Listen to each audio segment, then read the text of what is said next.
to my channel. Today's recipe is for this caramel marshmallow popcorn. It has the most incredible texture and it's perfect for all of those popcorn lovers out there. I mean, who doesn't love popcorn, right? Let's get started.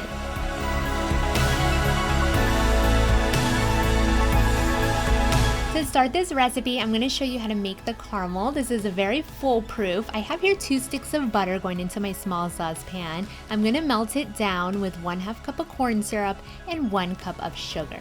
We're going to bring this up to a boil and have it bubble for exactly 2.5 minutes. For those of you who are new to my channel, I post new recipes every other day. Be sure to subscribe to my channel if you haven't already and click that notifications bell so you won't miss out on them. Now, I know caramel recipes could be a bit complicating, but for this caramel, like I was telling you, it's very foolproof because it's going to be mixed into melted marshmallows. So once it's been boiling for exactly 2.5 minutes, remove it from the heat, or for those of you who want to use a thermometer, remove it at 245 degrees Fahrenheit.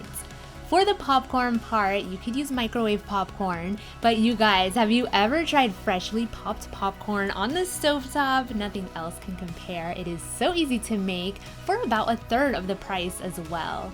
Simply scoop out 2 tablespoons of coconut oil into your large pot and melt it down on a medium-high heat. Place about 1/2 cup of kernels into your pot and mix it around a bit to coat all of those kernels and to heat them up.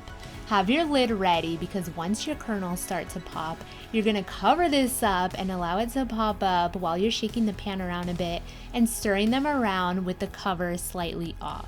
As you can tell, I made a little bit of extra. Pour this into a large enough bowl to mix everything together, and then you're going to add your 1/2 bag of mini marshmallows. Mix this around a bit.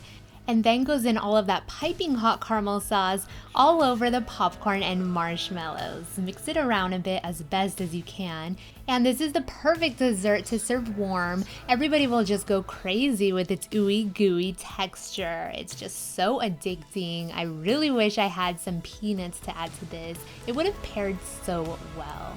This can be stored in an airtight container for a couple of days. It keeps its soft texture, but like I said, it just tastes best warm.